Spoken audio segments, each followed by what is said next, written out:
All right, so we have another Q&A of 15 questions where me, personal trainer, master trainer, booty doctor, Brian Abarca, I own Abarca Fitness, and I've made over $1 million in working in the personal training space in a span of 14 years. Here we go. So what's the biggest fitness trend that actually works? I think nowadays there's a lot of booty workouts that are being pushed out to the public.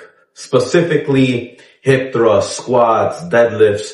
A lot of like the strong women, powerful women trend is coming out there, which I really love because again, I'm the booty doctor. So that's a fitness trend that actually works. Is there some pockets of holes where some influencers may be lying or maybe exaggerating some things because they have BBLs? Yes, but there's always going to be flaws and holes in all trends. What's the most overrated workout or diet trend? Overrated? That's tough. Overrated diet trends, I would say, would probably be keto. And I'm specifically on keto, so I'm not even being a hypocrite. So I say keto because for most people, I'm not most people, but most people, the normal average person cannot continue it long term. It's not sustainable long term in a regular person's lifestyle, whether man or female. So that being said, I think that's overrated. I think if you're an athlete or if you are extremely disciplined, like a former athlete or Marine or anyone in the service, you could definitely do that. But for the average person, absolutely not. What's the most overrated workout trend? I would possibly say probably CrossFit. Don't shoot me, CrossFitters.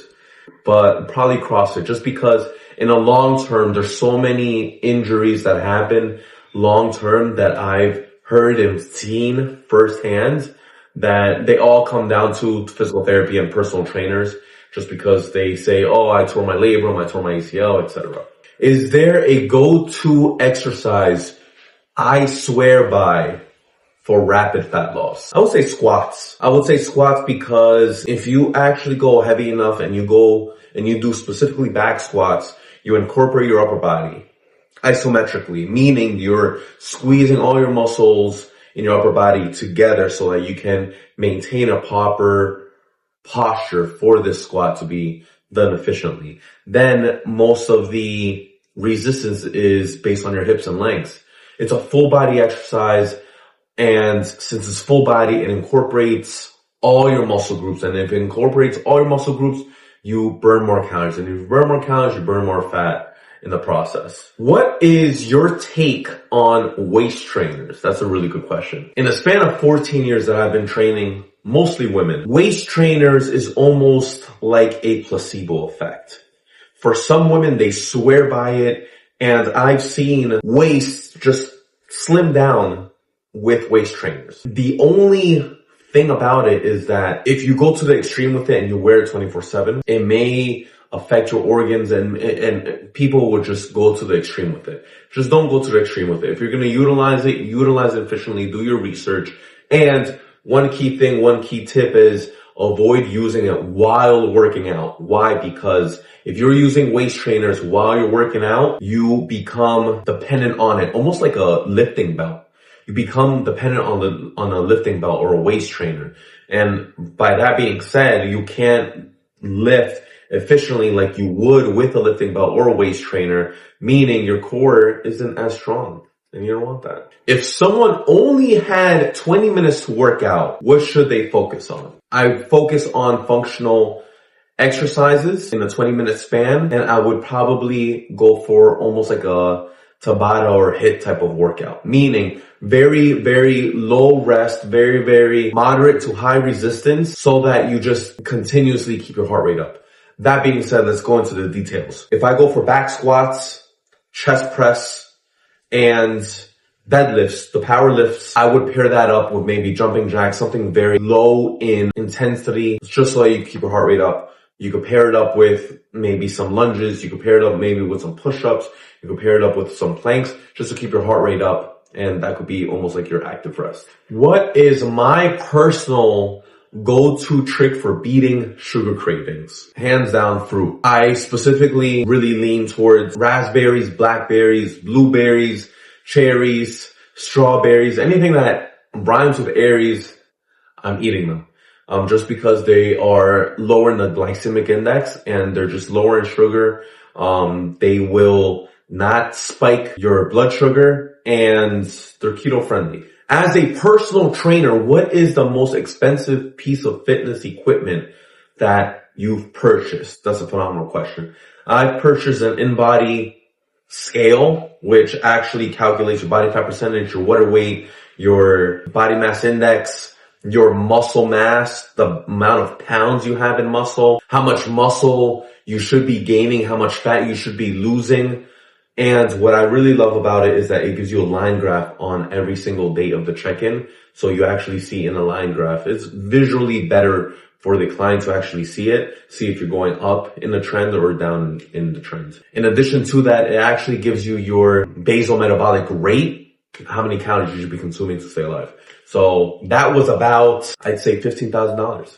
What's the hardest part of being a personal trainer? The hardest part of being a personal trainer is keeping your positive energy at 100% for a long duration of time throughout the day. If you're like me, I have clients from as early as 5:30 in the morning and as late as 9 to 10 p.m.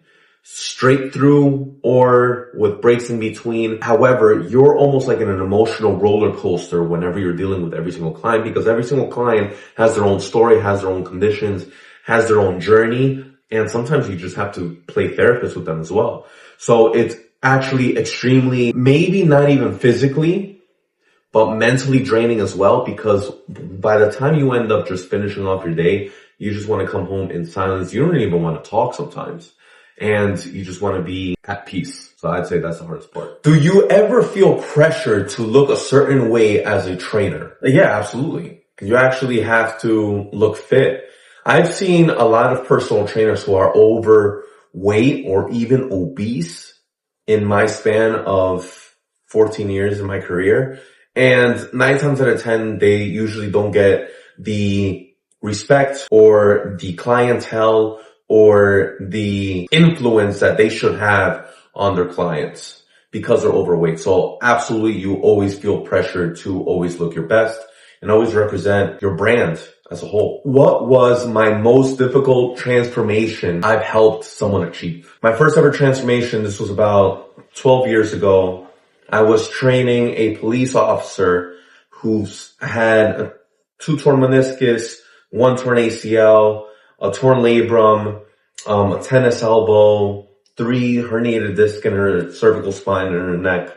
And she was in a fat loss program. A month and a half in, she went down to 15 pounds and she was actually having a conversation with one of her friends. One of her friends told her, you should compete on a figure competition, on stage bodybuilding. So she asked me, I'm like, I lied and I was like, yeah, I do have experience. I've never had experience ever in my life, training someone to go on stage. And in a short span of 2 months, she ended up getting to her weight. She ended up competing on stage. She got 2nd place in novice. She got 1st place as a beginner, as a figure competitor in bodybuilding for women. It was amazing. I was the most proudest. And it was the most toughest because I was actually backstage supporting her, pumping her up before her stage and, stage performance, and it was remarkable. I think that was probably the most hardest because I was so new to the business. What's the biggest misconception people have for personal trainers? I think for men, they're usually fuckboys and they usually sleep with their clients. And for women, they're very masculine. They're in their masculine energy. They're very like dykish. Not all of them are like that. Don't shoot me, women personal trainers. But I think in my perspective, that's probably maybe a common misconception that a lot of women personal trainers have. How do I balance work and life when you're always on call? That's a phenomenal question. It's been a trial and error for the past 14 years, to be honest. I've tried different things. I really tried just zoning in on varying my schedule a lot just so I could have a balance of personal and work. That didn't really work out. Then I found out that I'm a huge workaholic, so then I started working 7 days out of the week. Am I always tired?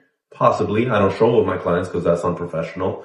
And as a man, you just have to show up and work and provide for your family and for your loved ones. So now I really depend on time management and my schedule, especially since I work 7 days out of the week. So I make sure everything is color coded. Everything is scheduled to the T. It's the moment where I wake up and scratch my ass, and the moment I scratch my ass and go back to sleep. If I wasn't a personal trainer, what would I be doing? I'd probably be in OnlyFans selling feet pictures. So I'd probably be stripping on OnlyFans, dancing and showing some feet, you know? I'm completely joking. Growing up, I was actually a phenomenal drawer. So something with drawing, I was really good at geometry, and I always thought possibly maybe being an architect. So I'd probably be an architect if I was a personal trainer. Why am I transitioning from personal trainer to training mentor? I've been in a personal training space for 14 years now, both in person and online. Now that I've reached the highest tier as a personal trainer, both in person and online, I decided I really like teaching. I really started getting involved and getting interested in more of the business side of personal training. And I love talking about it. So I figured, why not start transitioning into teaching other personal trainers about the business side, about the mistakes I've made, about what to avoid and what to do, especially now in this current era of social media and marketing and branding. So I decided to make that transition just because I saw a lot of personal trainers who struggled with similar issues as I did in the past 14 years that I've been a personal trainer, and I just fell in love with teaching professionals in the fitness space, and I could just relate with them a little bit better. What do I have to offer as a mentor that others don't? I'd specifically say a career of 14 years in both in-person and online, rather than most mentors out there in the fitness space who've only done one or the other. In addition, I've hired a lot of personal training mentors whom have taught me what not to do and what to do. However, I was searching for specific things for a mentor that I did not find. And what made me really just click and was just like, you know what, I should become a mentor for other personal trainers was exactly that. A lot of mentors out there was lacking specific details about the in-person training space and the online training space, or even a hybrid of both, that not many mentors have experienced other than myself. And in addition to that, there's been a lot of mentorees or even potential students that came up to me asking about the whole trifecta of in-person, online, or even a hybrid, and they've succeeded. So once succeeded, I decided to just become a mentor and start my own mentorship program.